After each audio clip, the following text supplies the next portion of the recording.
Mheshimiwa Spika, kwa kipekee ninapenda kumpongeza Bwana Eliakim Chacha Maswi kwa kuteuliwa na Mheshimiwa Rais wa Jamhuri ya Muungano wa Tanzania kuwa Katibu Mkuu wa Wizara ya Katiba na Sheria.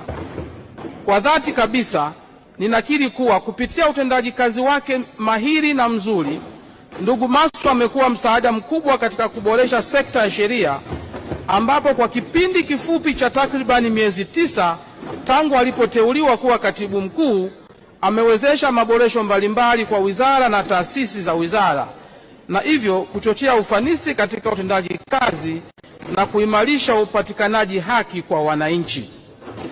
Kwa uzoefu wangu kama waziri, sina shaka kumtamka Bwana Eliakim Maswi kuwa ni miongoni mwa makatibu wakuu bora niliowahi kufanya nao kazi.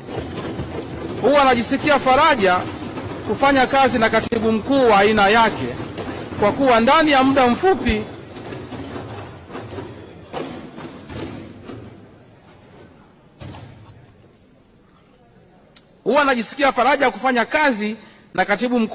yake, kwa kuwa ndani ya muda mfupi mnaweza kufanya maboresho makubwa na yanayoonekana.